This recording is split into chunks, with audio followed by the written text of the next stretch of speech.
आपको मनाऊं, आरती गाऊं प्यारे आपको मनाऊं। बांके बिहारी तेरी आरती गाऊं, बांके बिहारी तेरी आरती गाऊं। हो मोर मुकुट तेरे शीश पे सोहे, प्यारी बंसी मुनि मन मोहे, प्यारी बंसी मुनि मन मोहे। या बंसी पे मैं तो बारी बारी जाऊं, या बंसी पे मैं बारी बारी जाऊं। श्याम सुंदर तेरी आरती गाऊं, श्याम सुंदर तेरी आरती गाऊं।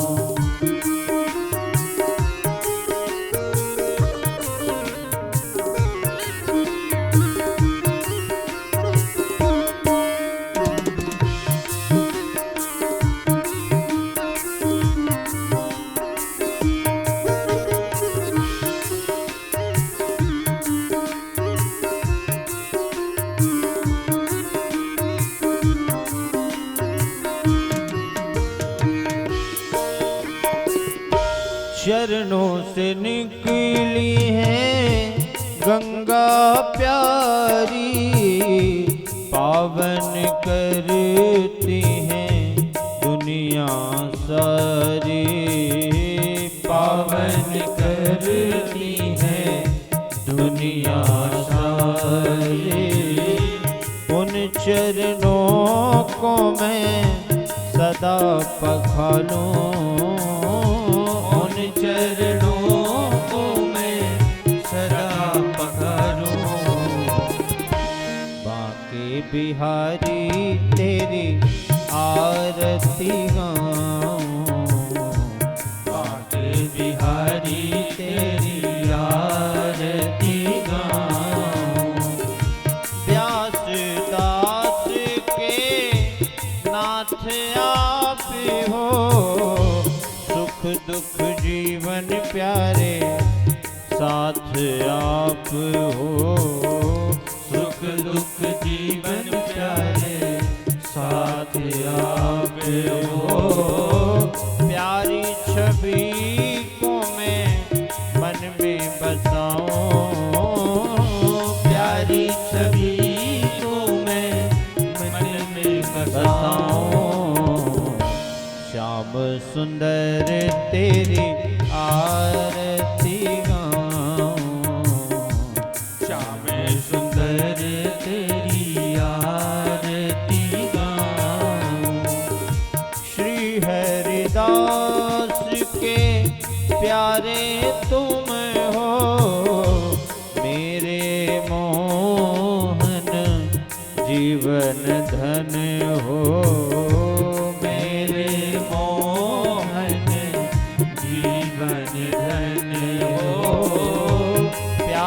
छवि को मैं मन में बसाऊं, प्यारी छवि को मैं मन में बसाऊं। श्याम सुंदर तेरी आरती गाऊं, श्याम सुंदर तेरी आरती गाऊं। संग सोहे भानु दुलारी, ललिता विशाखा सखियां प्यारी, ललिता विशाखा सखियां प्यारी। वास सदा वृंदावन पाऊं, वास सदा वृंदावन पाऊं। श्याम सुंदर तेरी आरती गाऊं,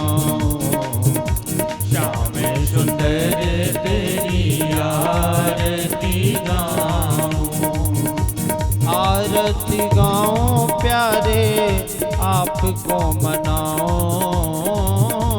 आरती गाऊं प्यारे आपको मनाऊं। बांके बिहारी तेरी आरती गाऊं, बांके बिहारी तेरी आरती गाऊं। श्याम सुंदर तेरी आरती गाऊं।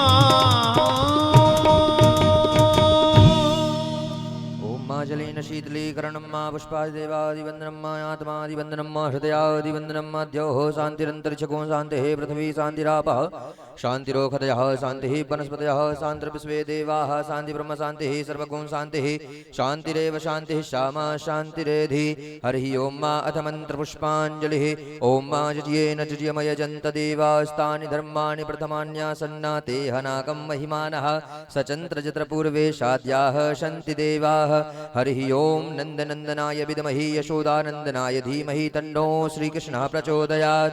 श्रीवन्तिकावकुलचम्पकपाटलाब्जै पुन्नाकजातिकरवीररसालपुष्पै बिल्वप्रवालतुलसीधन्वञ्जरीभिस्त्वां पूजयामि जगदीश्वर मे प्रसीद। नानासुगन्धिपुष्पाणि यथा कालोद्भवानि च पुष्पाञ्जलिर्मया दत्त गृहाण परमेश्वर। ओं श्रीपुराणपुरुषोत्तमाय नमः मंत्रपुष्पाञ्जलिः समर्पयामि। बोलिए श्रीमद् भागवत महापुराणे की पूज्य व्यास जी महाराज की, बोलिए श्री कृष्ण कन्हैया लाल की, बोलिए श्री परमहंस जी महाराज की, बोलिए श्री सद्गुरुदेव भगवान की जय। जय श्री राधे श्याम।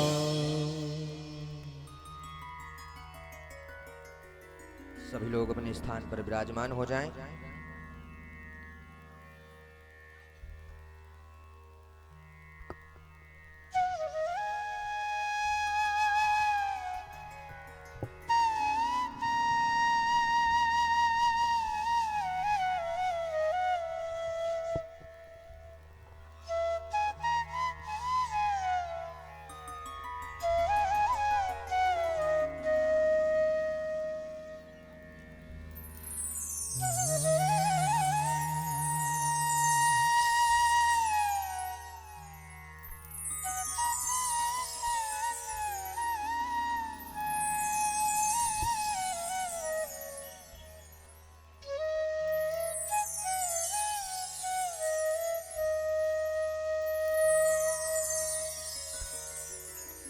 श्री सद्गुरु चरण कमलेभ्यो नमः। श्री पुराण पुरुषोत्तमा ये नमः।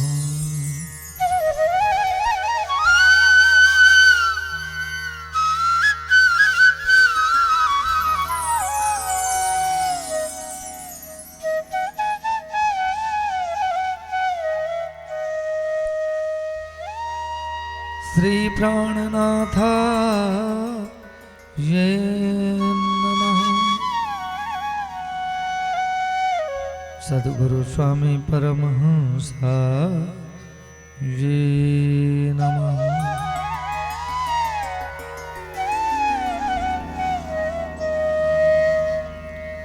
ब्रह्मानंदं परम सुखदं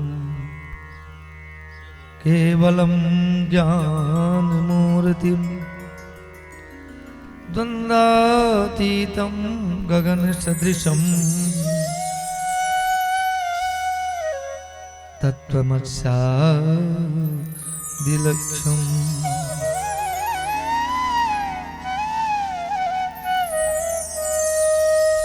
एकं नित्यं विमलमचलं सर्वदा साक्षिरूपम्।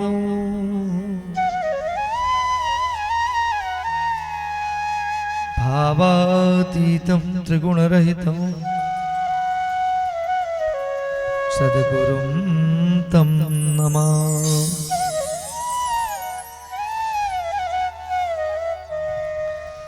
बंदो श्री सद्गुरु चरण को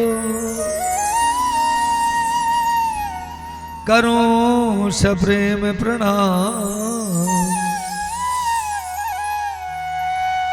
अशुभ हरण मंगल करण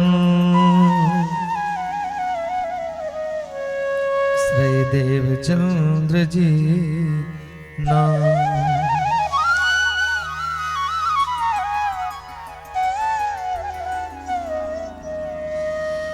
श्री प्राणनाथ निज मूल पति श्री मेहराज सुना। तेज कुमर श्यामा जुगल को पल पल करूं प्रणाम।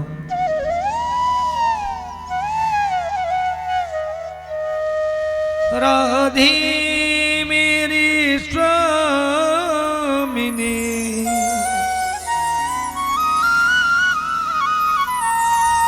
मैं राधे जू को दास। जन्म जन्म मोहि दीजियो श्री वृंदावन को बास।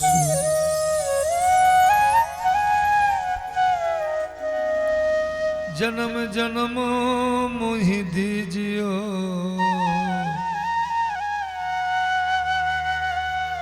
श्री वृंदावन को बास।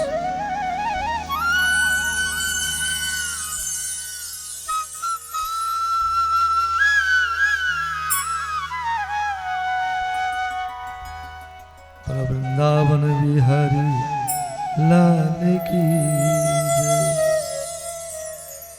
कृष्ण कन्हैया लाल की जय हो। भागवत महापुराण की जय। आइए मेरे सभी भगवत ऋषि के श्रद्धालु जन, भक्त समुदाय, आप सबने भागवत महापुराण के दिव्य प्रसंग में प्रथम दिवस से अपने भागवत की महिमा का बखान सुना। कितनी महत्वपूर्ण भागवत की कथा है। आपने सुंदर पावन प्रसंग को श्रवण किया और आगे चलकर के तृतीय दिवस से अनेकानेक अवतारों का वर्णन सुना और चतुर्थ दिवस में भगवान श्री कृष्ण के प्रकटन महोत्सव को सुना। बेटा ये चावल बांटा नहीं जाता है अभी, वो फेंकने के लिए नहीं है, बाद में यहां से दिया जाएगा। कार्यकर्ता भी जो हैं अभी रख दो आप, बाद में ये सब बाद में करना। रखा रहने दो जहां रखा है, रखा अभी रखा रहने दो। सभी लोग अपने मन को एकाग्र करें। दिमाग डाइवर्ट हो जाते हैं।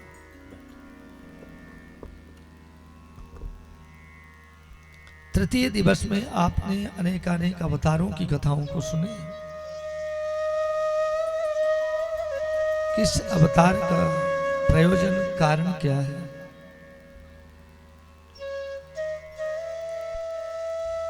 आपने 12 अवतार से लेकर के मत्स्य अवतार के मध्य जितने भी अवतार हुए हैं, किसी न किसी प्रयोजन बस हुए।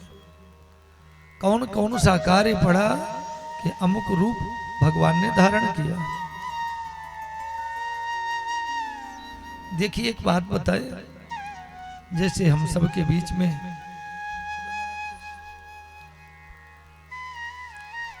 अगर शरीर में कोई मच्छर बैठा है तो उसके लिए लाठी डंडा थोड़ी लेने जाएंगे। क्या करेंगे? हाथ से ही इशारा किया, इतने में वो गोविंदाय नमो नमः। धीरे से भी हाथ को लगाया तो इतने में तो वो गया काम से।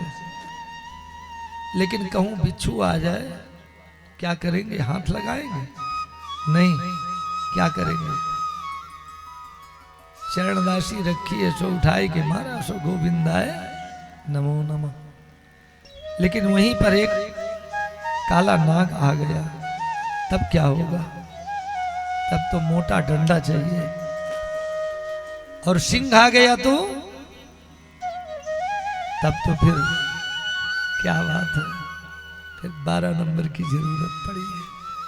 छोटे मोटे पटाखे से काम चलने वाला नहीं है, खा जाएगा। ऐसे ही भगवान के जितने अवतार हुए, सारे अवतारों का प्रयोजन क्या था? बारह को मारने के लिए, उद्धार करने के लिए भगवान ने नरसिंह को 12 रूप से भगवान ने हिरण्याक्ष का उद्धार किया। हिरण्याक्ष का उद्धार करने के लिए भगवान ने 12 रूप धारण किया, और वहीं पर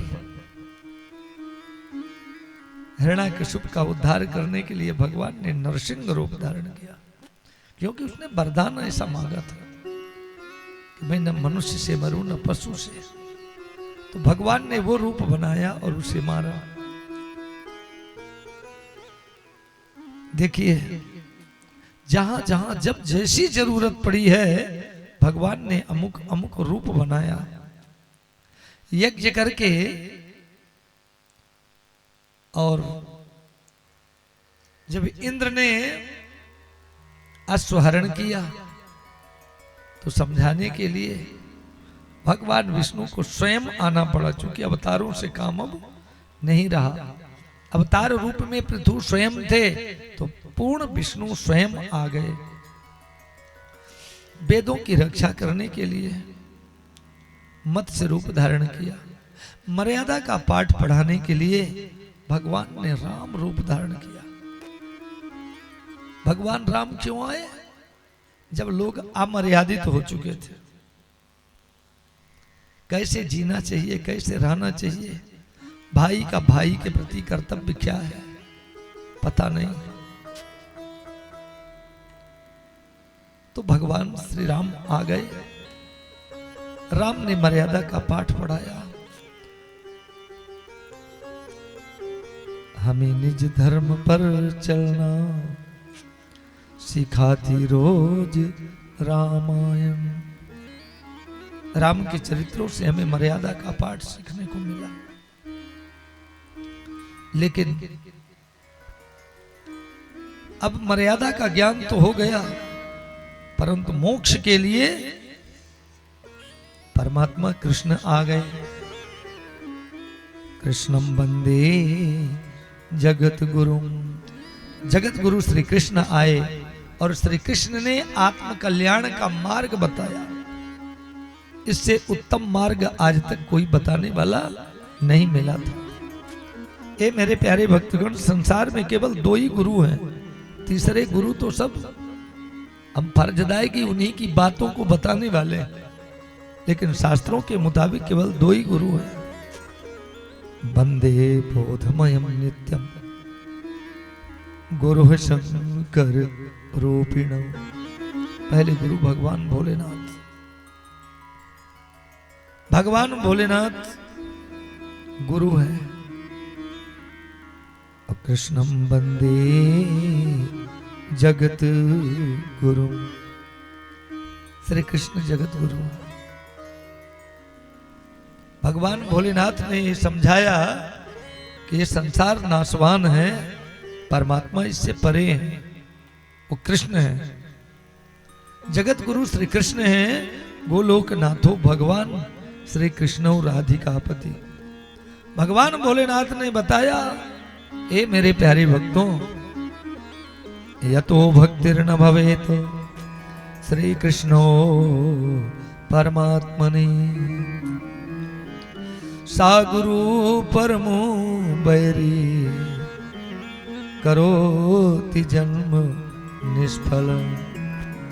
जो गुरु अपने शिष्य को कृष्ण मंत्र नहीं देता, सा गुरु परमो बैरी, वो बड़ा दुश्मन है, मानो मानव जीवन बर्बाद कर दिया। अर्थात कृष्ण के चरणों में जाना चाहिए। और जब श्री कृष्ण के चरणों में जीव आ गया तो श्री कृष्ण ने अर्जुन को निमित्त बना करके उस परमात्मा का ज्ञान दिया। जो परमात्मा का ज्ञान हमारे श्री कृष्ण प्रणामी भक्ति मार्ग में मिला है। क्योंकि ये मंत्र किसने दिया? श्री कृष्ण ने दिया। आइए हम और भी सारे प्रसंगों को लेकर चले। और आज भगवान श्री कृष्ण कंस उद्धार के बाद, रुक्मिणी विवाह के बाद 16,107 विवाह किए। किस किस प्रकार से विवाह किए और अनेकानेक राक्षसों का उद्धार करके आगे चल करके सुदामा के ऊपर कृपा करते हैं और इस धराधाम को छोड़कर चले जाते हैं। ये संपूर्ण प्रसंग आज आप सुनेंगे। यद्यपि ये संपूर्ण कथाएं जो आप सुन रहे हैं निश्चित रूप से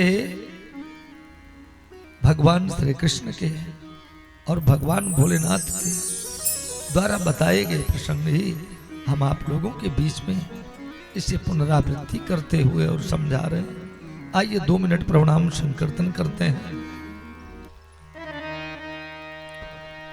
मेरो गोविंदा गोपाला नटवर नंद लाला, मेरो गोविंदा गोपाला नटवर नंद लाला, गोविंदा गोपाला नटवर नंद लाला, मेरो गोविंदा गोपाला नटवर नंद लाला, मेरो गोविंदा गोपाला नटवर नंद लाला, नंद लाला नंद लाला नंद लाला नंद लाला नंद लाला नंद लाला नंद लाला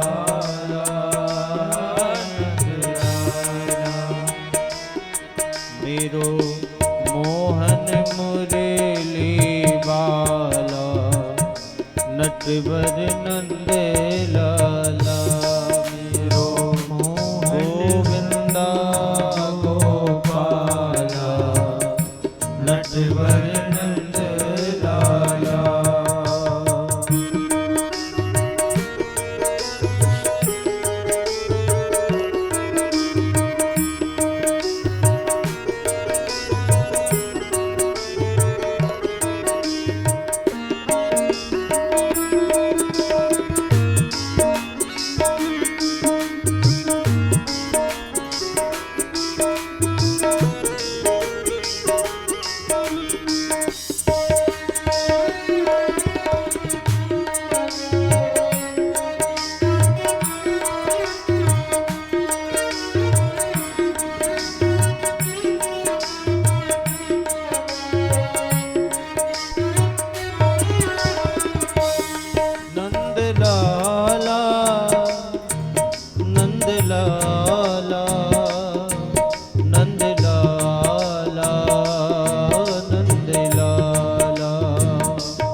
मन में है बसी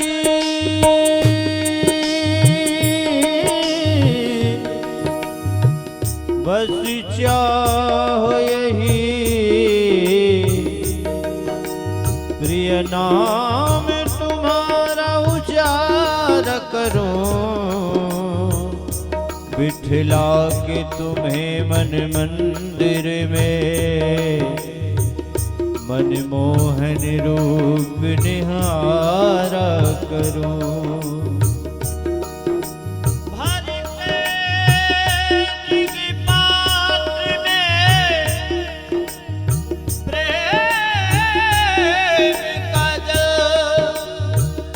पद पंकज नाथ पखार करो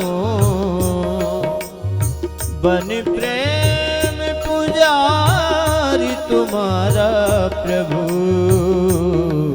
नित्य आरती भव्य उतार करो नित्य आरती भव्य उतार करो नित्य आरती भव्य उतार करो नित्य आरती भव्य उतार करो मेरो गोविंदा गोपाला नटवर नंद लाला मेरो गोविंदा गोपाला नटवर नंद लाला नंद लाला नंद लाला नंद लाला नंद लाला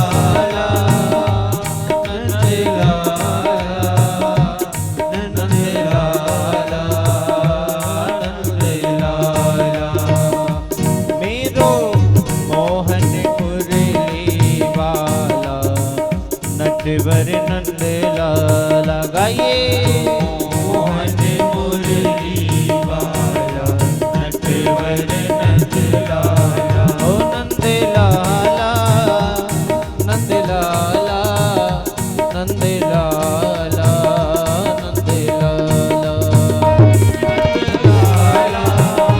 नंद लाला नंद लाला नंद लाला मेरो मोहन मुरली वाला नटवर नंद लाला मेरो मोहन मुरली वाला नटवर नंद लाला मेरो मोहन मुरली वाला नटवर नंद लाला मोहन मुरली वाला नटवर नंद लाला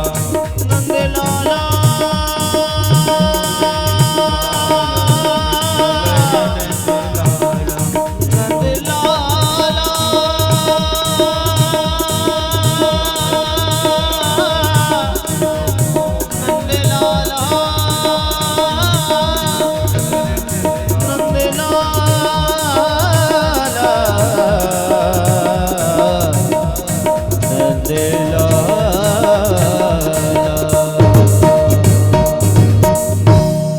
मेरो मोहन मुरली वाला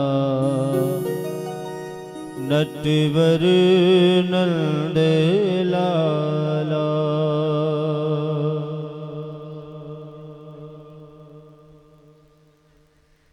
बोले वृंदावन बिहारी लाल की जय हो।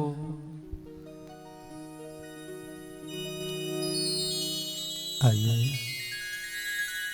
कल आपने रुक्मिणी विवाह बड़े ही उत्सव से मनाया। आगे चल कर के रुक्मिणी से एक पुत्र की प्राप्ति हुई जिनका नाम प्रद्युम्न हुआ।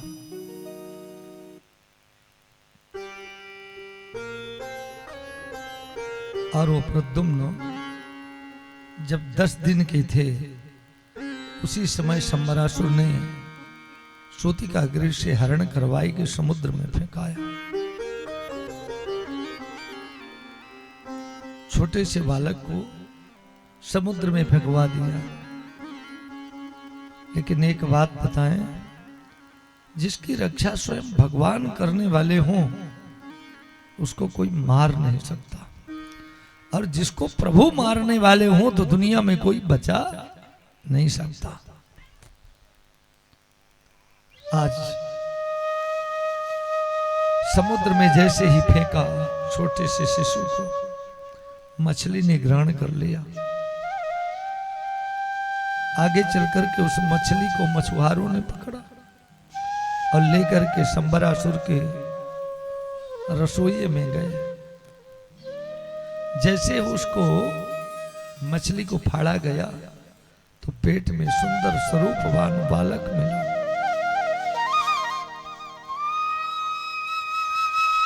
बहुत ही सुंदर स्वरूपवान बालक।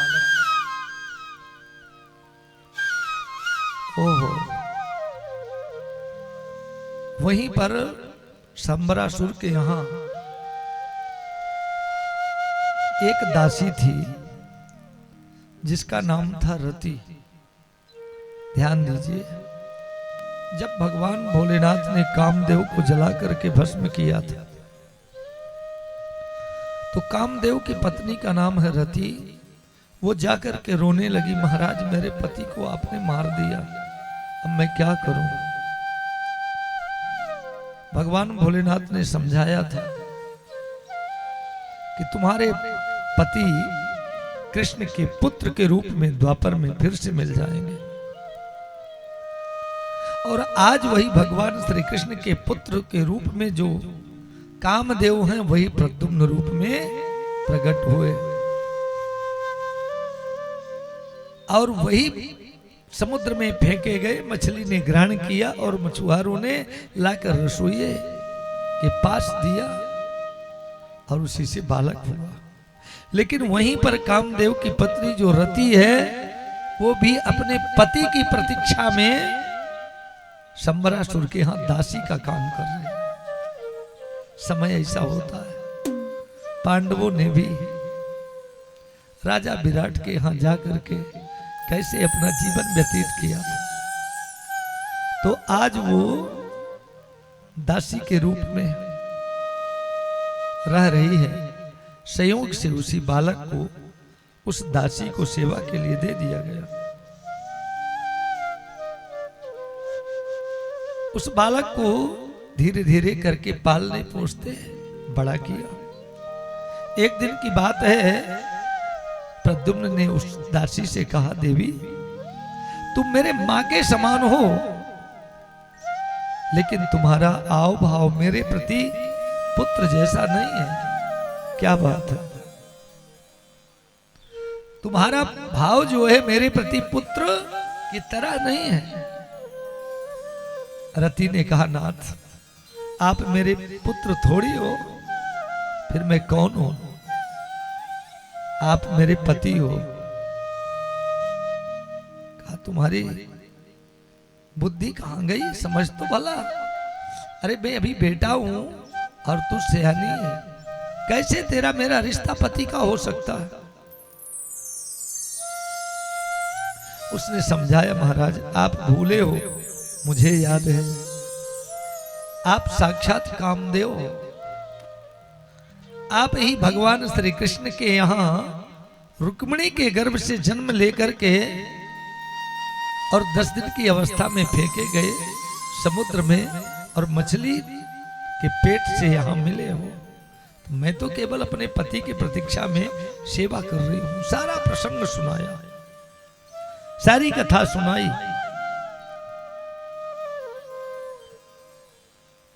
तब तो प्रद्युम्न को ज्ञान भी दे दिया, सारी विद्याओं का ज्ञान दे दिया। और जैसे ही प्रद्युम्न इस ज्ञान को समझते हैं, जानते हैं, संबरासुर का उद्धार करते हैं और रति के साथ में अपने द्वारिकापुरी को चल पड़े। उधर रुक्मिणी बिलख रही थी, तड़प रही थी, जब से पुत्र का हरण किया गया। दिन रात हाय मेरे लाल। ध्यान दीजिए मेरी माताओं, एक मां का छोटा सा बेटा तुरंत का जन्म लिया भी अगर चला जाता है तो माँ को तो उसके स्वरूप का चिंतन करना ही पड़ता है। माँ के दिलो दिमाग से वह शिशु भी हटता नहीं है, क्योंकि भले ही बाहर से सेवा नहीं करी, लेकिन 9 महीने तक अपने गर्भ में रख कर निश्चित रूप से उसकी जो सेवा की है वो भूल नहीं सकते।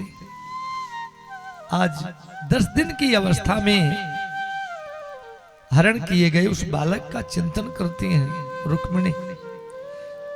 और इधर जब वो रति के साथ में सुंदर रथ में सवार होकर के आरूढ़ होकर और चलते हैं द्वारिकापुरी की ओर, तो नारद जी महाराज रुक्मिणी के पास पहुंचे। कहा देवी परछन की तैयारी करो, वर वधू आ रहे हैं। रुक्मिणी रो पड़ी। नारद जी कैसी बात करते हो, मेरा तो एक बेटा आज सचमुच विवाह के योग्य हो गया होता, लेकिन उसका हरण किया गया। कहां गया आज तक कुछ पता न लगा। नारद ने कहा देवी चिंता मत करो, मैं सच्ची बात बोल रहा हूं। इतने में भगवान कृष्ण भी आए। भगवान कृष्ण ने कहा देवी देवर्षि नारद सच कह रहे हैं। और जैसे ही नारद जी महाराज और श्री कृष्ण ने समझाया, उसी समय रथ में आरूढ़ होकर के पति पत्नी दोनों सुंदर स्वरूप यौवनावस्था को प्राप्त कर लिए, चूंकि तो अपनी इच्छा के मुताबिक तन धारण करने वाले। तो आज पधारते हैं, आओ भगत स्वागत हुआ, जय जयकार होने लगी। प्रद्युम्न जी इतने दिनों के बाद अपनी मां से आकर मिल रहे हैं और पत्नी को लेके आ रहे हैं। इस प्रकार से ये प्रद्युम्न की कथा सुनाई। आगे चलकर के अब भगवान श्री कृष्ण की 16,107 विवाह। बेटे का विवाह पहले हुआ, पिताजी का विवाह बाद में हो रहा। ये सारी कथाओं को आप सुनेंगे। आसीत सत्राजितः सूर्यो भक्तस्य मर्मः सखा प्रेतस्तस्मै मणिं प्रदातो सूर्यस्तुष्ट शमन्तका। सत्राजित नाम का एक राजा था और उस राजा ने सूर्य की तपस्या करके एक शमंतक नाम की मणि प्राप्त कर ली। उस मणि को प्राप्त किया। अब मणि को लेकर के आज पहन करके उसी को धारण करके कृष्ण की सभा में गया। भगवान कृष्ण की सभा में जा पहुंचा। लोगों ने देखा तो कहा महाराज आज लगता है कि सूर्य भगवान कृष्ण से मिलने आ रहे हैं। सूर्य भगवान मिलने के लिए आ रहे हैं।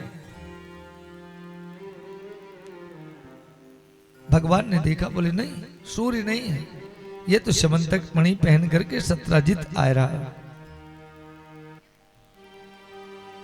कुछ सभासदों ने कहा कि महाराज सत्राजित जो मणि आपके पास है ना, अगर ये मणि कहूं राजा के पास होती तो बड़ी अच्छी बात, क्योंकि वो मणि जहां रहती थी पहली बात तो 8 भार सोना नित्य देती थी और किसी प्रकार से यादि व्याधि दुख आदि वहां होता नहीं।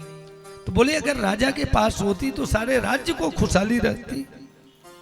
सत्राजित को बात अच्छी नहीं लगी और वहां से चला गया। एक दिन की बात है, सत्राजित के भाई का नाम था प्रसेन और प्रसेन उस मणि को धारण करके वन में घोड़े में सवार होकर के गया। लेकिन वहां एक सिंह ने देखा तो अश्व के सहित आक्रमण किया और प्रसेन को मार डाला। इधर हाहाकार मच गया। सत्राजित तो चारों तरफ सबसे कहने लगा कि भगवान श्री कृष्ण ने मेरे भाई को मरवा दिया और मणि हरण कर ली, क्योंकि मणि की लालच उनके पास थी। उनके सभासदों ने कहा और आज वो मणि जो है मेरे भाई को मार करके ले ली। अब एक बात बताएं, आपने ब्रह्म ज्ञान समझ लिया, कैसे संसार में जीना ये भी समझ लिया, लेकिन इतनी बात और जानते हैं, इस प्रसंग से शिक्षा मिलती है। जब मनुष्य के जीवन में विपत्तियां आती हैं, परेशानी आती है ना, तो अपने सगे संबंधी भी विपरीत हो जाते हैं, अपने जो नजदीकी होते हैं वो भी दूरी बना लेते हैं। तो आज भगवान श्री कृष्ण तो सभी कहने लगे, जरूर ये कृष्ण ने अच्छा नहीं किया। लोग कहते अरे भैया आदत पुरानी जाती थोड़ी है, बाल्यावस्था में माखन की चोरी किया, वस्त्रों की चोरी किया, और आज राजा बन गया तो क्या हुआ, चोरी की आदत तो पड़ी सो कर लिया। इतना ही नहीं, एक दिन तो बलदाऊ ने भी कहा भैया कन्हैया तुमने उस प्रसेन को क्यों मरवाया, क्या परेशानी थी। भगवान ने कहा जब बलदाऊ भैया ने प्रश्न किया, इनके मन में भी ये संदेह आ गया, तो अब तो ठीक नहीं। भगवान श्री कृष्ण ने अपने साथ में सैनिकों को लेकर खोज में निकल पड़े, किस कलंक से मुझे मुक्ति कैसे मिले। कहते ना कि भैया भगवान कृष्ण को भी चोरी लग गई, तो आज यही चोरी शमंतक मणि की चोरी लग गई। भगवान श्री कृष्ण उस चोरी से मुक्ति पाने का उपाय लेकर के और खोजने में निकल पड़े कि वो मणि कहाँ होगी। जैसे जाते हैं बियाबान जंगल में पहुंचते हैं, तो वहां प्रसेन का शरीर छिन्न भिन्न पड़ा था, सिंह के आक्रमण से मारे गए अश्व और प्रसेन दोनों को देखा।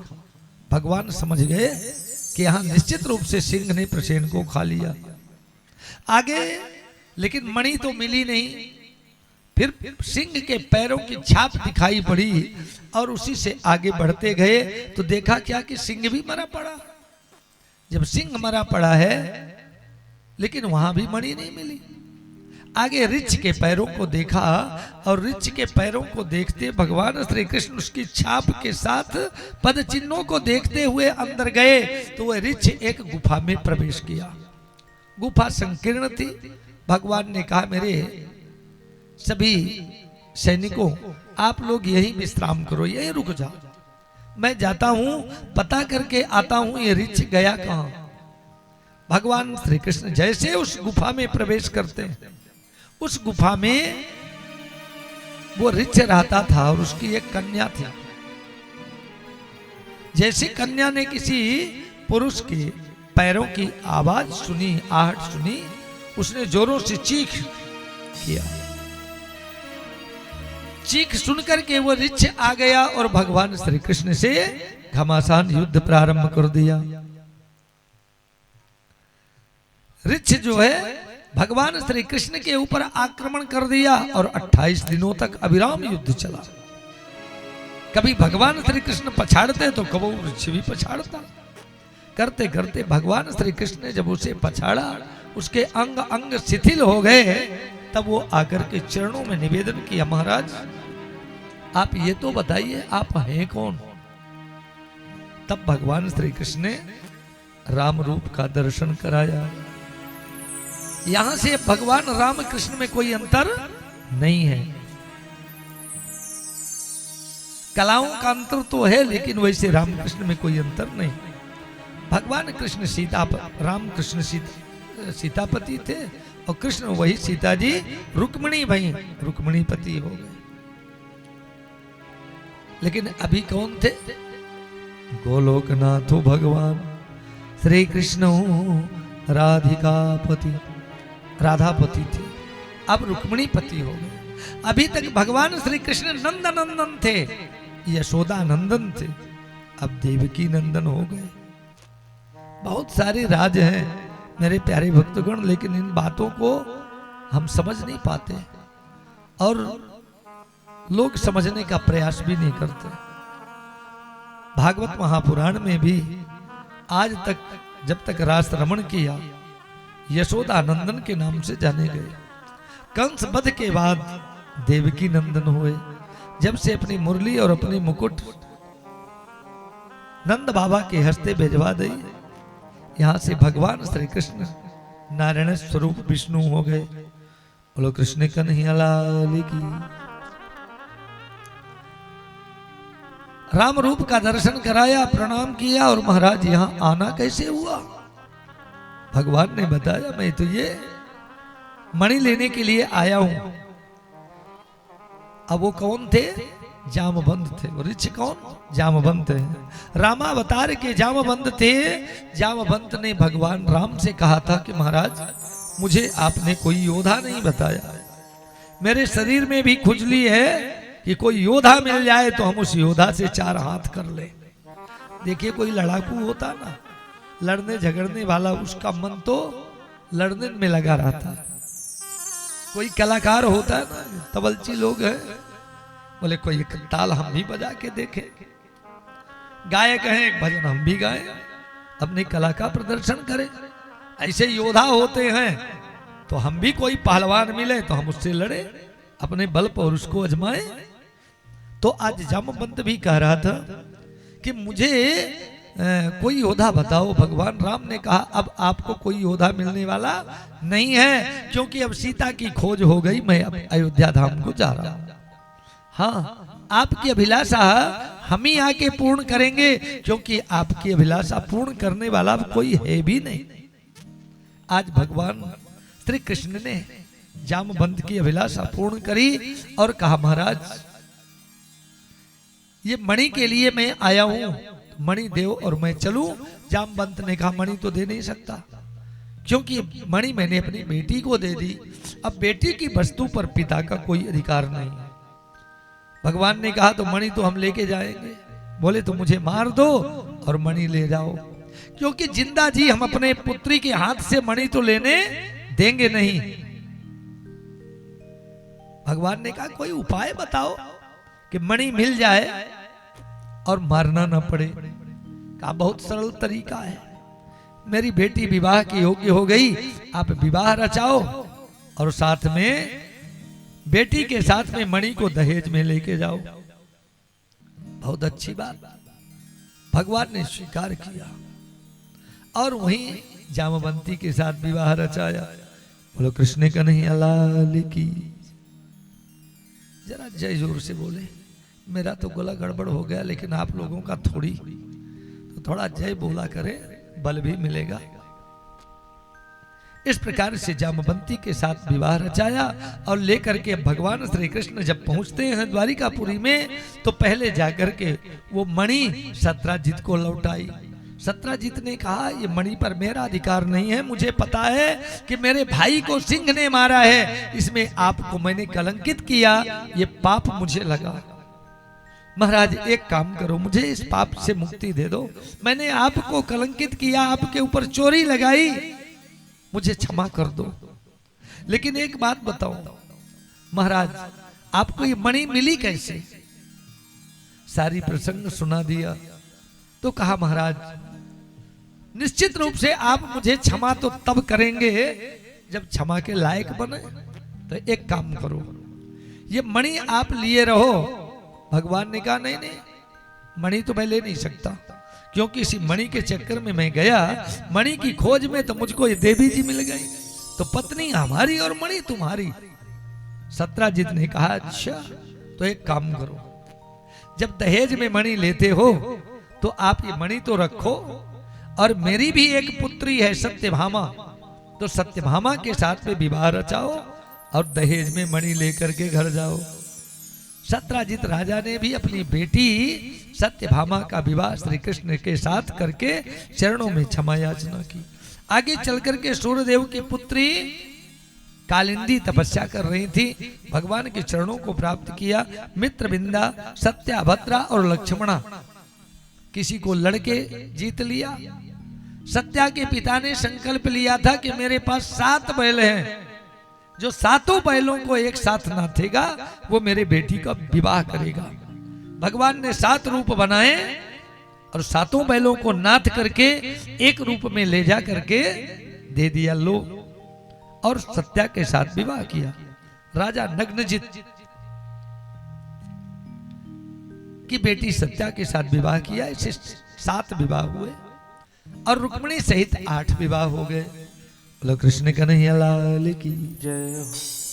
आगे चल करके भौमासुर नाम का एक दैत्य महाबली बड़े बड़े राजाओं को जीत करके उनकी कन्याओं का हरण करके और ला करके अपने बंदी गृह में बंद किया, जो 16,100 थी।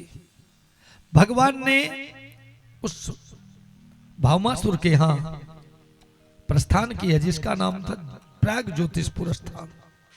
जहां पर रहता था वो दैत्य, प्राग ज्योतिषपुर था स्थान, जहां जाना बहुत मुश्किल था। वहां अग्नि का पहरा, वायु का पहरा, जल का पहरा और पहाड़ों की 4 दीवारी थी। भगवान ने उठाया गदा और जाकर गदा के प्रहार से पहाड़ को तोड़ डाला। चक्र सुदर्शन से अग्नि वायु का पहरा समाप्त कर दिया, जल के पहरे को हटा करके और प्राग ज्योतिषपुर में प्रवेश कर गए। घमासान युद्ध हुआ, वहां मुर नामक राक्षस को मारा और भौमासुर का उद्धार करके भगवान ने 16,100 कुमारी कन्याओं को मुक्त किया और कहा, देवियों तुम सब अपने अपने पिता के घर चली जाओ। देखिए अब वो सारी की सारी कन्याएं जो हैं 16,100 हैं, थोड़ी मोड़ी 1 2 4 थोड़ी 16,100 कुमारी कन्याएं भगवान कृष्ण के चरणों में वंदना करती। हे नाथ, कन्या ऐसी जाती है, अगर कोई भी कन्या पिता के घर से एक रात को भी कहीं दूसरे घर चली जाए तो उसके मस्तक पे कलंक का टीका लग जाए। कहां गई थी, क्यों गई थी? कोई विवाह के लिए आए, अगर उसे पता चला कि ये घर से भाग गई थी, और ऐसी भगोड़ी बेटी से मैं ब्याह करने वाला नहीं। तो महाराज, हम तो न जाने कब से इस दुष्ट के कारागार में बंदी गृह में पड़ी हैं। आप जानते हैं कि मैं निर्मल हूं, मैं पवित्र हूं, लेकिन ये पवित्रता का सर्टिफिकेट मैं कहां कहां पेश करूंगी? आप तनमन की जानने वाले हैं, कृपा करिए नाथ, आप मुझे अपने चरणों की दासी बनाइए। जैसे कारागार से मुक्त किया, ऐसे कलंक से भी मुक्त करिए और अपने चरणों में स्थान दीजिए। आज सारी ये जो है कुमारी कन्याएं भगवान से स्तुति करती हैं। ए मेरे प्यारे भक्तगण, आइए हम सब भी एक कुमारी कन्या की तरह हैं, क्योंकि हमारी ये आत्मा कुमारी है। जब तक इसका संबंध परमात्मा से नहीं हुआ तो कुमारी कन्या है, और आज हमारी आत्मा रूपी कन्या ये परमात्मा से प्रार्थना करे। हम सभी इस भाव से प्रभु से प्रार्थना करते हैं।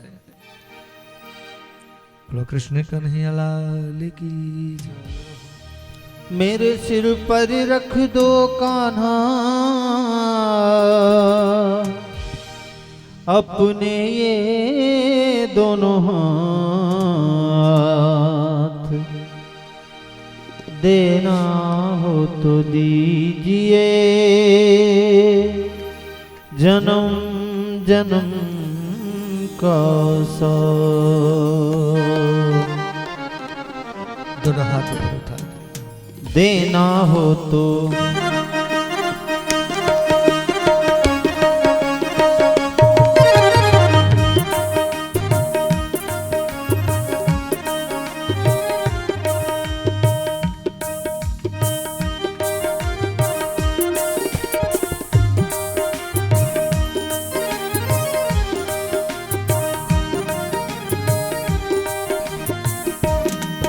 मेरे सिर पर रख दो कान्हा, मेरे सिर पर रख दो कान्हा अपने ये दोनों हाथ, देना हो तो दीजिए जन्म जन्म का साथ, देना हो तो दीजिए जन्म जन्म का साथ, देना हो तो दीजिए जन्म जन्म का साथ, देना हो तो दीजिए जन्म जन्म का साथ।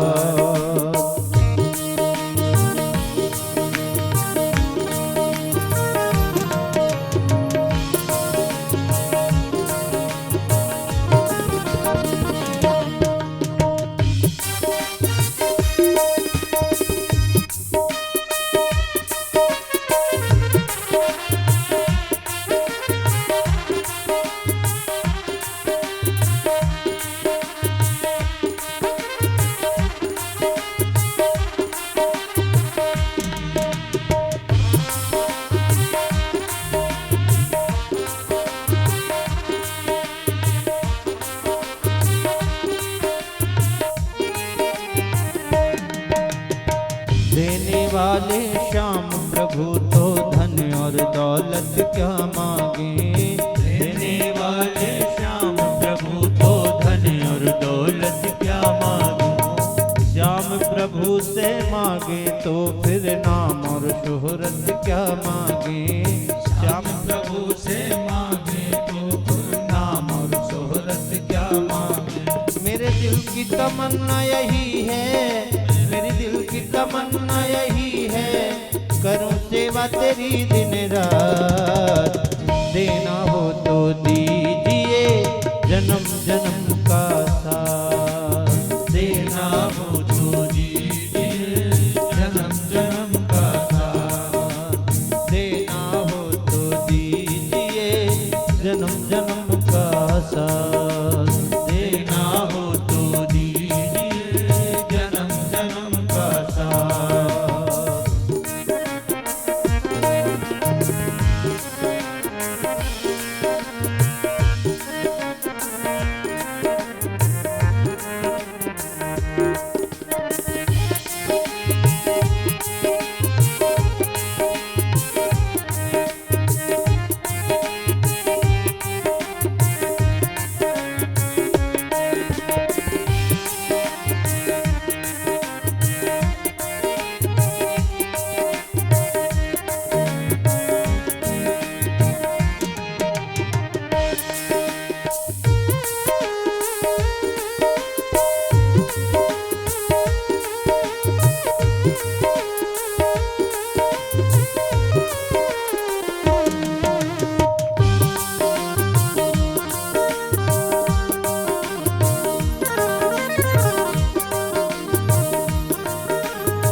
श्याम तेरे चरणों की धूली धन दौलत से महंगी है। श्याम तेरे चरणों की धूली धन दौलत से महंगी है। एक नजर कृपा की दाता नाम इज्जत से महंगी है। एक नजर कृपा की दाता नाम इज्जत से महंगी है। मेरे दिल की तमन्ना यही है, मेरे दिल की तमन्ना यही है, करूं सेवा तेरी दिन रात। देना हो तो देना हो तो देना हो तो दीजिए जन्म जन्म का साथ। देना हो तो दीजिए जन्म जन्म का साथ।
झुलस रहे हैं गम की धूप में प्यार की छैया कर देना।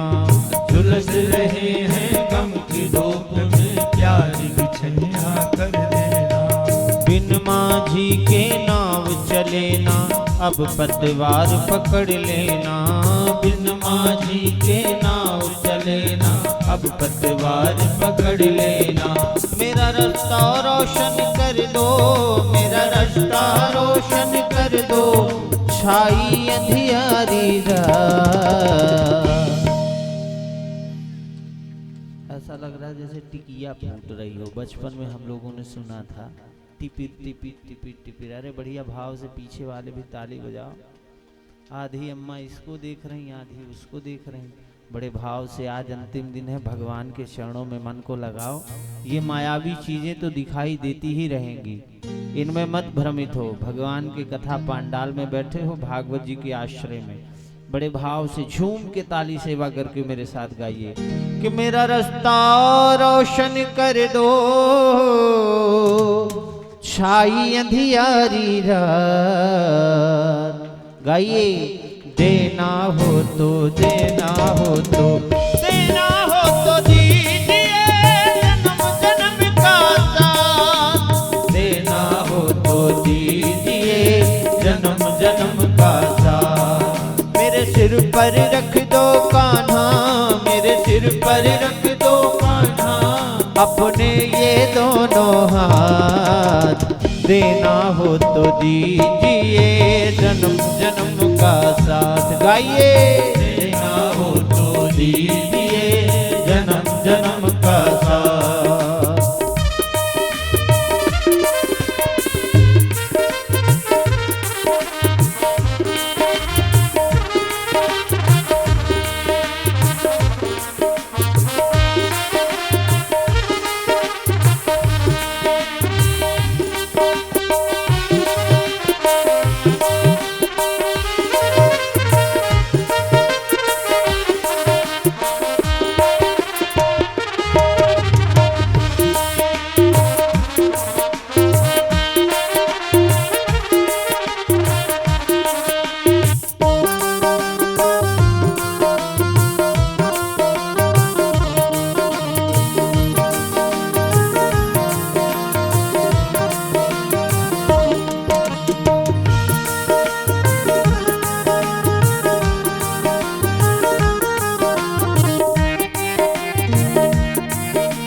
शरणागत को अपने गले लगाते हो, सुना है हमने। गाइए, शरणागत को अपने गले लगाते हो, ऐसा हमने क्या मांगा जो देने से घबराते हो, ऐसा हमने क्या मांगा जो देने से घबराते हो।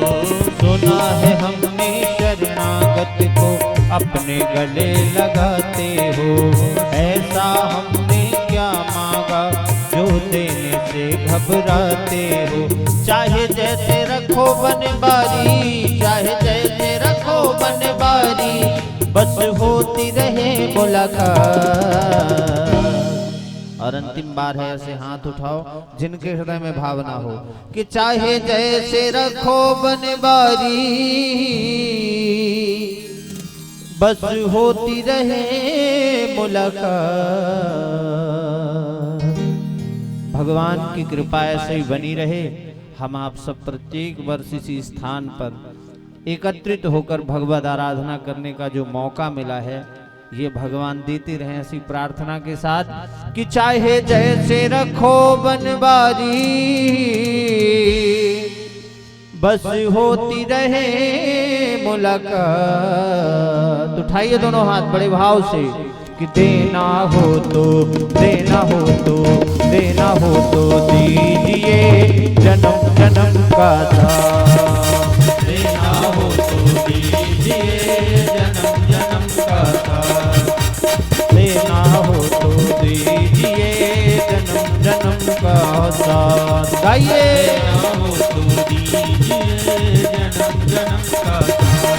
हो मेरे सिर पर रख दो कान्हा, मेरे सिर पर रख दो कान्हा, अपने ये दोनों हाथ। देना हो तो देना हो तो देना हो तो दीजिए जन्म जन्म का साथ। देना हो तो दीजिए जन्म जन्म का साथ। हो देना हो तो दीजिए जन्म जन्म का साथ। देना हो तो दीजिए जन्म जन्म का साथ। देना हो तो दीजिए जन्म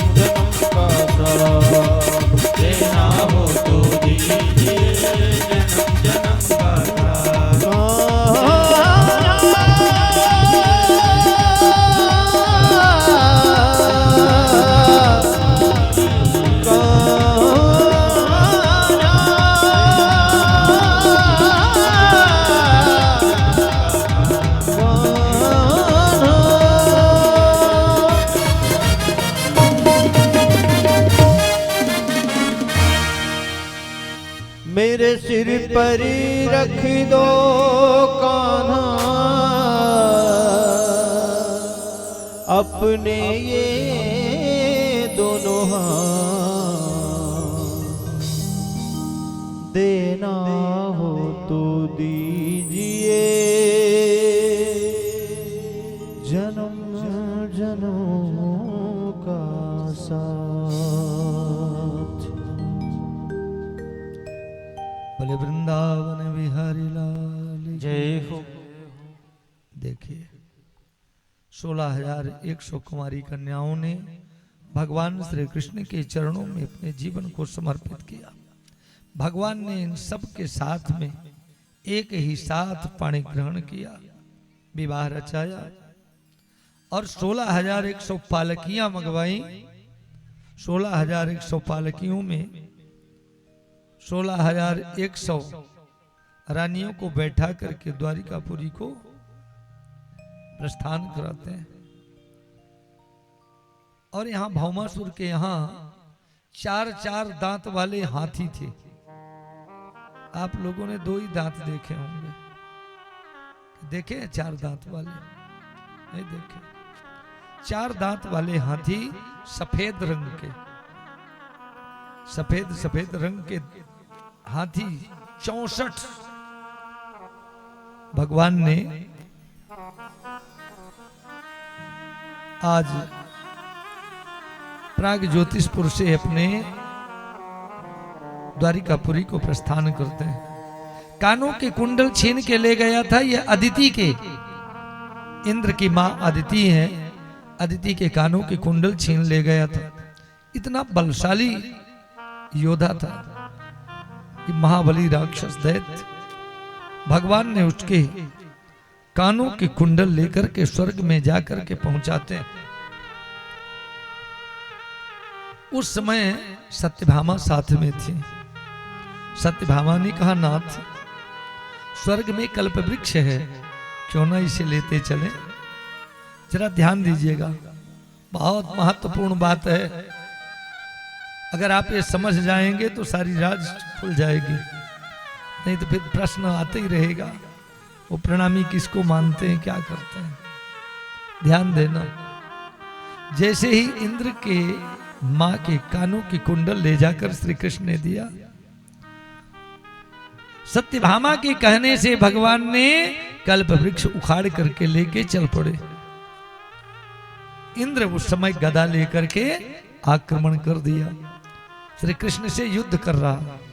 ध्यान दीजिएगा, ये वही इंद्र है जब 7 वर्ष की अवस्था में भगवान श्री कृष्ण ने गोवर्धन को उठाया था। घमासान बारिश करने के बाद ब्रजवासियों की रक्षा भगवान श्री कृष्ण ने करी, तो ये इंद्र आकर के चरणों में रोया, गिड़गिड़ाया, निवेदन किया, नाथ मुझे क्षमा करें। लेकिन आज वही इंद्र भगवान से लड़ने के लिए आ रहा है। इसकी औकात क्या थी? लेकिन आज वो सत्ता परमात्मा श्री कृष्ण के अंदर नहीं रह गई। जो परमेश्वर की सत्ता थी वो सत्ता जा चुकी है, ये इंद्र को पता है, इसीलिए वो युद्ध करने के लिए आ रहा है। आगे चलकर के भगवान श्री कृष्ण के जो पुत्र प्रद्युम्न के पुत्र अनिरुद्ध हुए, और अनिरुद्ध का विवाह जब उषा के साथ हो रहा था, तो यहां पर बाणासुर के साथ में शंकर जी भी भगवान श्री कृष्ण से घमासान युद्ध करते। बड़ा लंबा विस्तार है इस कथा का। दोनों योद्धाओं में भयंकर युद्ध हुआ। जो शंकर जी भगवान श्री कृष्ण के चरणों का चरणोदक ले रहे हैं, आरती बंदन कर रहे हैं, प्रार्थना कर रहे हैं, प्रभु रास में प्रवेश देना। और वही आज श्री कृष्ण से युद्ध कैसे कर सकते हैं? लेकिन यहां ये युद्ध का क्रम चल रहा। इन कथाओं को जानने के बाद आप सारी राज समझ सकेंगे। लेकिन ये समझ नहीं आया कि भगवान श्री कृष्ण ने 16,108 विवाह कुल कर लिए। ये कहां रहते रहे होंगे और कैसे घरों में रहते होंगे। एक पत्नी वाला तो परेशान रहता है, 2 पत्नी वाला ज्यादा ही परेशान रहता है, तीन वाले को दशरथ को तो आपने जान लिया, और यहाँ 16,108 है। हे भगवान, सारी रानियों में झगड़ा जरूर चलता होगा। आज चल कर के देखें, नारद जी तो दिनचर्या देखने के लिए जाते हैं, लेकिन भगवान हर जगह मिलते हैं। लेकिन यहाँ एक बात आती है, कथाओं को समझाने के लिए आपको ये प्रसंग सुनाए गए, लेकिन परमात्मा वो है, भगवान वो कहे जाते हैं जो 8 प्रकृति है, अष्टधा प्रकृति, वो 8 रानियां हैं, और 16,100 जो कन्याएं हैं वो वेद मंत्र हैं। और जो इन वेद मंत्रों को और प्रकृति को धारण करता है वही वो परमात्मा के नाम से जाने जाते हैं, वो भगवान है। वही अवतारों में उन्हीं का नाम आता है। बोलो कृष्ण कन्हैया लाल की। इस प्रकार से आगे चलकर के कथा आती है राजा नृग की। थोड़ी लगता है कि अब बैठने में आप लोगों को दिक्कत होती होगी, क्योंकि अब धूप बढ़ रही है ना। अभी इतनी तो नहीं है, लेकिन फिर भी बोलो कृष्ण कन्हैया लाल की। राजा नृग का सुंदर प्रसंग आता है। एक बार भगवान श्री कृष्ण के पुत्र पौत्र 16,108 रानियां और एक एक रानी के 10-10 बेटे हुए। बड़ा लंबा चौड़ा परिवार हुआ। एक दिन की बात है, ये पुत्र पौत्र विचरण करते हुए जंगल में एक कूप को देखा और उस कुएं में एक गिरगिट को देखा। उस गिरगिट को देखा, सभी पत्थरों से आघात करते ये सूचना कृष्ण को मिली। भगवान श्री कृष्ण जी आते हैं और उस गिरगिट को बाहर निकलवा के जैसे अपना चरण स्पर्श कराया, वो गिरगिट सुंदर राजा का वेश बना के चमकती हुई मुकुट मस्तक पे है, अति दिव्य स्वरूप है। भगवान के चरणों में प्रणाम किया।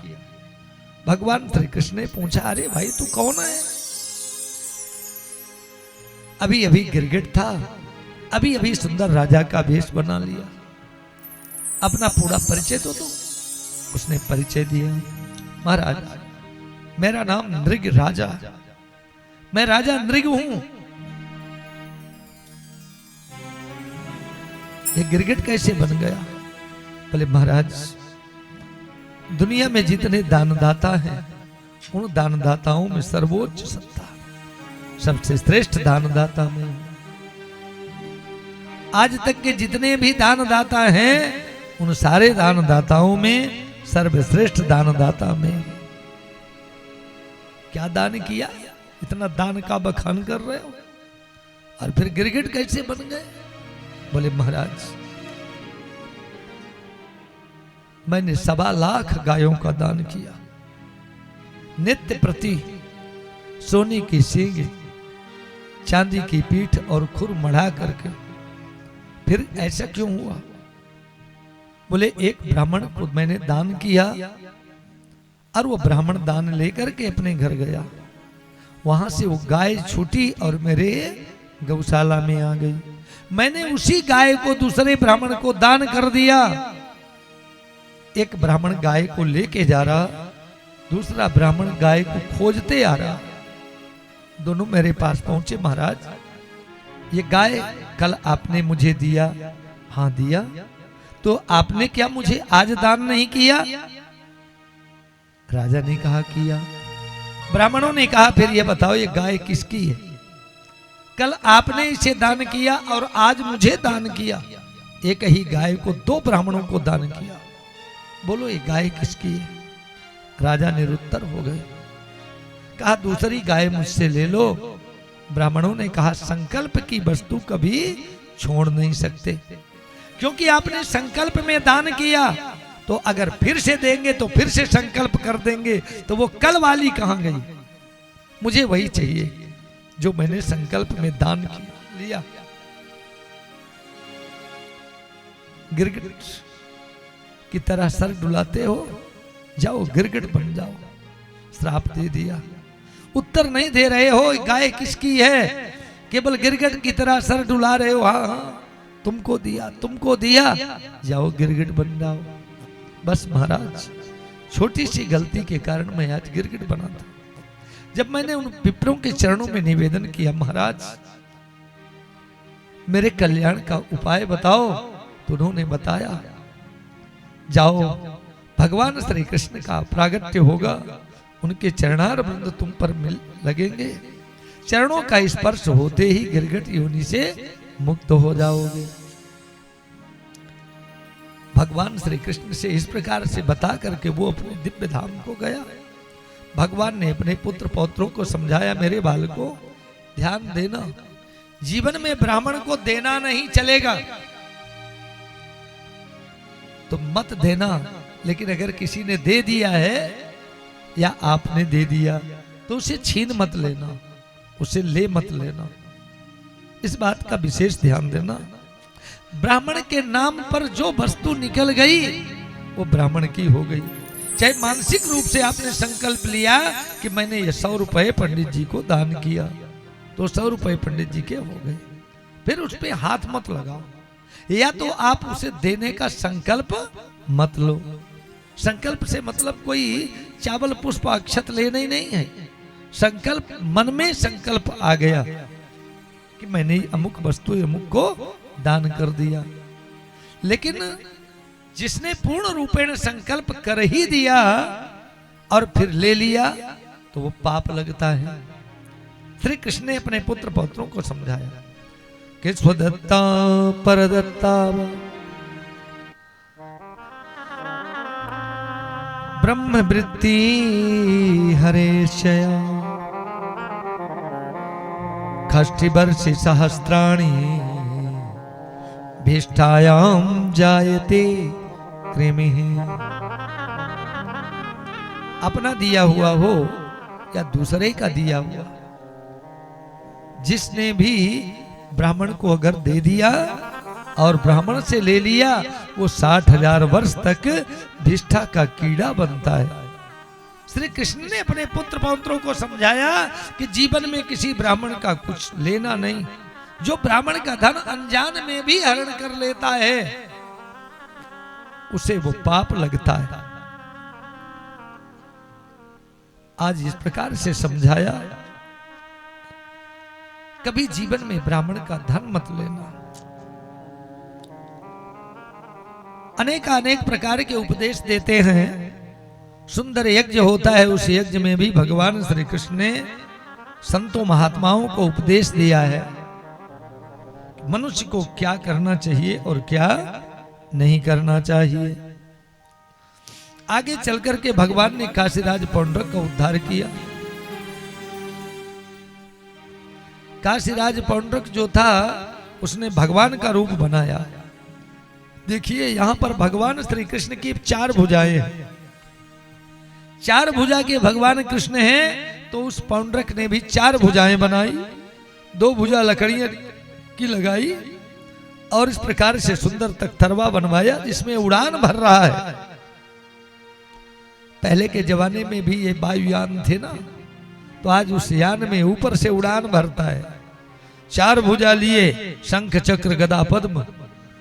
अब भगवान को ललकार रहा है कि असली वासुदेव मैं हूं, तुम या तो अपना वासुदेव कहलवाना बंद कर दो या तो मुझसे युद्ध करो। भगवान ने कहा वाह, नकली भी ऐसा असली बना है कि असली को ठिकाने ही लगा दिया। यानी भगवान से भी सुपर क्वालिटी का बन गया। भगवान मुस्कुराते हुए कहते वाह वासुदेव क्या बात है। और भगवान ने उसके फिर भुजाएं काटी और गोविंदाय नमो नमः। अब ये युद्ध की बात क्या करें, लड़ाई में भगवान श्री कृष्ण ने बहुत लड़ना झगड़ना नहीं पड़ा और आगे युद्ध भी हो रहा है। तो इस युद्ध में अब शंख चक्र गदा पद्म लिए हुए भगवान अपने चक्र सुदर्शन को भेज करके उसे समाप्त कर देते हैं। इस प्रकार से आगे चल करके राजसूय यज्ञ करते हैं, पांडवों के द्वारा कराते हैं। जब पांडवों और कौरवों के बीच में घमासान युद्ध हुआ, युद्ध के बाद जब ये यज्ञ होता है और उस यज्ञ में जरासंध का उद्धार कराते हैं। जरासंध का भीमसेन के साथ में घमासान युद्ध हुआ। जरासंध ऐसा था जिसको जल्दी कोई मार नहीं सकता। भीमसेन से मल्ल युद्ध करवाया और मल्ल युद्ध करते पकड़ के उसे फाड़ देते। श्री कृष्ण ने इशारा किया तृण को फाड़ के इस दो टुकड़े में पैदा हुआ है, अब ये जोड़ा गया है, इसलिए इसके पकड़ के फाड़ो। फाड़ तो दिए लेकिन वो फिर जुड़ जाता, फेंक देते फिर जुड़ जाता। भगवान ने कहा एक काम करो, एक को इधर फेंको एक को उधर फेंको। भगवान का इशारा पाकर के भीमसेन ने ऐसा ही किया और जरासंध गोविंदाय नमो नमः। यहीं पर भगवान की अग्र पूजा हो रही है। इसी यज्ञ में शिशुपाल ने जब सुना कि भगवान कृष्ण की पूजा, शिशुपाल गालियां देने लगा कि देखो ये इतने बड़े बड़े महारथी हैं, इनकी पूजा यहां नहीं हो रही है, अरे अहीर की पूजा हो रही है। ये गाय चराने वाले इस चरवाहे की पूजा इस सभा में हो रही है। निश्चित रूप से इस सभा में लोग बुद्धिमान नहीं है। भला बुरा सुनाने लगा। भगवान ने कहा भाई साहब थोड़ा संभल के बोलना, क्योंकि मैंने अपनी बुआ से वादा किया है कि मैं 100 गलतियां तेरी क्षमा करूंगा। भगवान श्री कृष्ण के बुआ का लड़का था ये शिशुपाल, लेकिन दुश्मनी ऐसी थी कि पूर्व जन्म से चली आ रही है। बोले क्या दुश्मनी है पूर्व जन्म की? बोले जो रावण था ना, वही रावण शिशुपाल हुआ। भगवान श्री कृष्ण के बुआ का बेटा हुआ, लेकिन है कौन? रावण। और बीच में भगवान ने इसके विवाह में भी विघ्न पैदा कर दिया, क्योंकि शिशुपाल का विवाह रुक्मिणी के साथ होने जा रहा था और भगवान ने रुक्मिणी का हरण कर लिया। तो शिशुपाल तो पक्का ही दुश्मन बन गया। मौका पाकर भगवान को दुर्वचन बोलने लगा। भगवान ने कहा कहूं 100 गलती मत कर देना। शिशुपाल ने कहा 1108 गलतियां करूंगा, 1108 गालियां दूंगा, करोगे क्या? भगवान ने कहा तो दे के देखो। अब जैसे ही दुर्वचन बोलता गया भगवान भी गिनने लगे और गिनते गिनते 10 20 50 60 70 80 90 99। संभलना भाई। जैसे ही 100वीं गाली दी वैसे भगवान ने चक्र सुदर्शन छोड़ा, शिशुपाल की गर्दन कटी और गोविंदाय नमो नमः। बोला कृष्ण कन्हैया लाल की जय हो। ऐसे दंत वक्र आदि हैं, इनका भी उद्धार किया। विदुरथ आदि का उद्धार किया। जितने राक्षस थे सब समाप्त हो गए।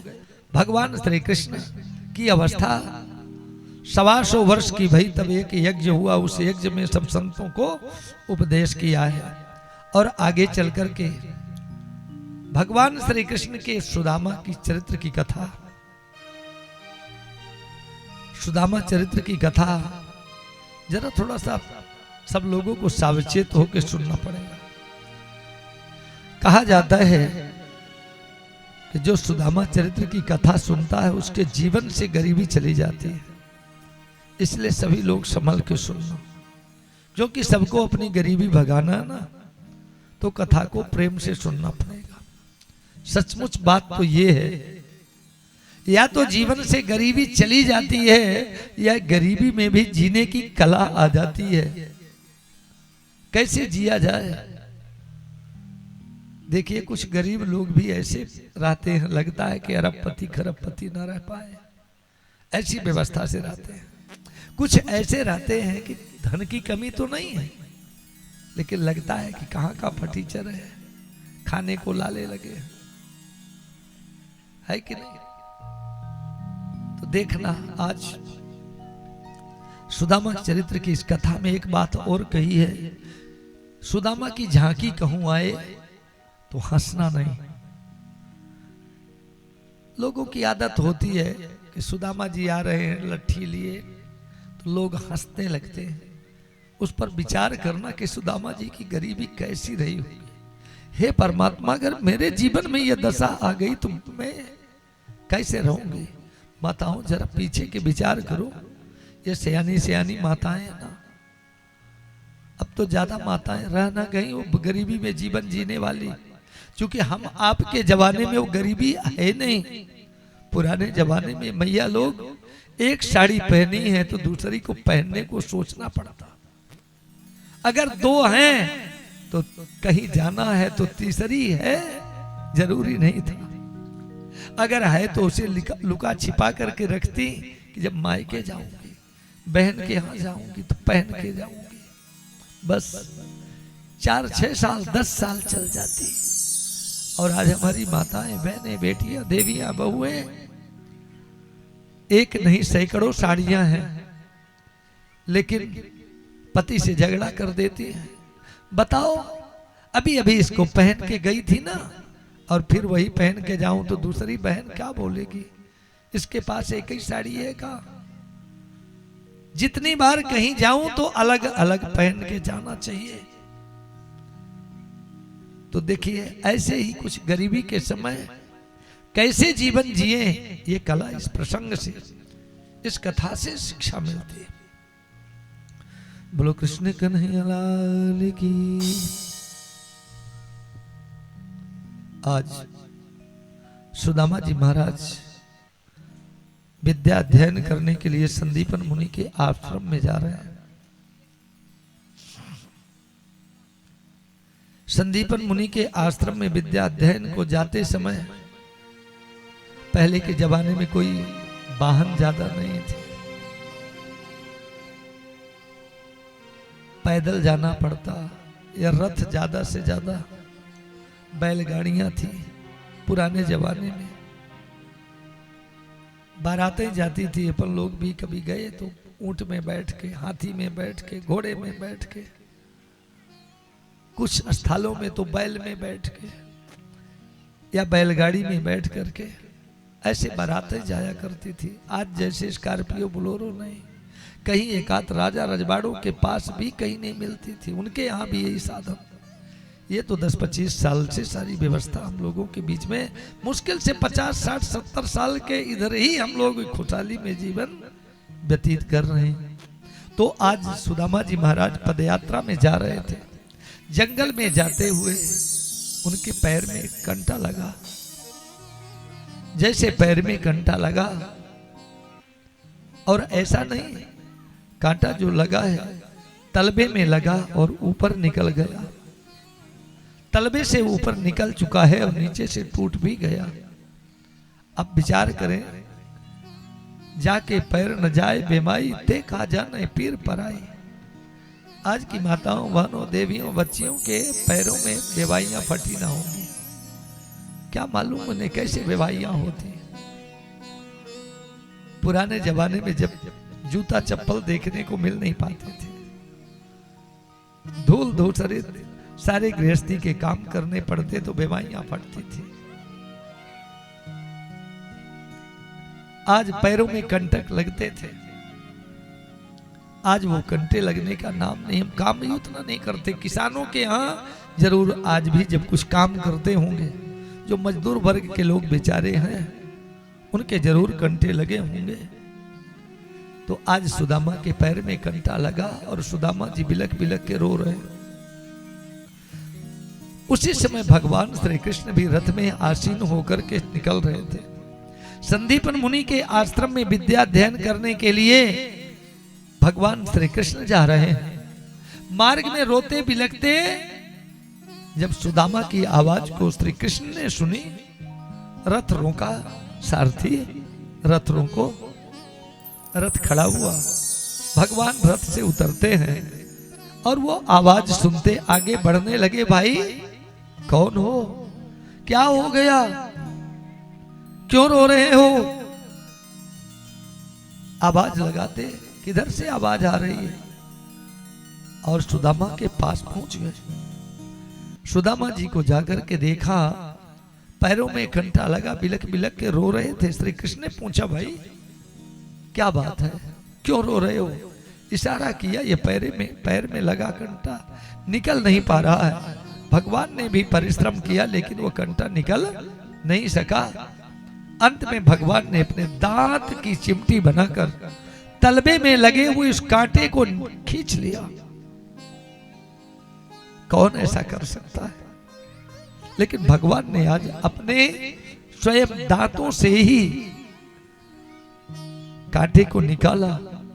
सुदामा जी उस दुख से निवृत्त हुए, लिपट गए। श्री कृष्ण ने गले लगाया और अपने जाकर के रथ में बैठाया। चलो मित्र,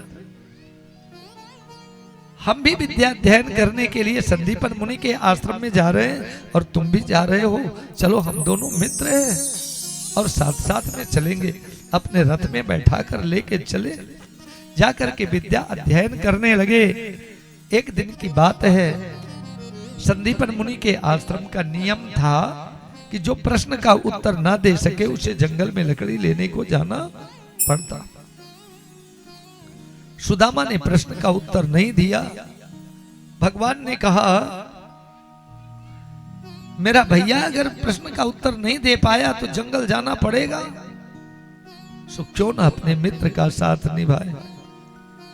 क्योंकि जो न मित्र दुख होए दुखारी, तिनहि बिलोकत पातक भारी।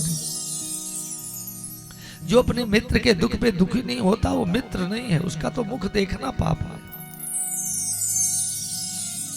भगवान ने भी ये विचार करके प्रश्न का उत्तर नहीं दिया कि मैं भी अपने मित्र के साथ वन में जाऊंगा। संदीपन मुनि ने कहा, श्री कृष्ण मैंने समझ लिया तो तू अपने मित्र की मित्रता का निर्वहन करना चाहता है। नहीं, जिसके श्वासों से वेद निकलते हैं भला वो मेरे प्रश्न का उत्तर ना दे सके, ऐसा नहीं हो सकता। लेकिन मेरा भी नियम है, तुम अपने नियम में बंधे हो, हम भी अपने नियम में हैं। जाओ, दोनों को जंगल लकड़ियां लेने के लिए जाना ही पड़ेगा। सुदामा जी महाराज और श्री कृष्ण दोनों जंगल को चल पड़े। बेटा तुम लोग फिर से क्या करने लगे? अरे बच्चे क्या कर रहे हो? ये सारा नियम कानून तुम्हारे पास रहेगा, चलो बैठो। बोलो कृष्ण कन्हैया लाल की। देखिए आप समझ जाएं, फिर दोबारा गलती ना हो। चावल आपने लाया, श्री कृष्ण के चरणों में समर्पित किया। अंतिम समय में जब आप चलने लगेंगे तो यहाँ से आपको प्रसाद रूप में दिया जाएगा। चावल को फेंकना नहीं है। ये जो प्रथा चलाए कि फेंको चावल, ऐसी गलती मत करना। दाना है, संतों का क्षण और अन्न का कण कभी बर्बाद करना नहीं चाहिए। यहाँ फेंकोगे पैरों के तले पड़ेगा, एक एक दाने को तरसने पड़ेंगे, अच्छी बात नहीं है। बिना जाने समझे हम लोग देखा देखी साधे योग और बिगड़े काया बाढ़े रोग, ऐसी गलती नहीं करना चाहिए। हमने देखा कई बार पता चला कि लोग सुदामा चरित्र की कथा चल रही, कोई वृष्टि करना चावल की। एक मुट्ठी चावल भगवान ने ग्रहण किया। ये कथा सुनो क्या हुआ।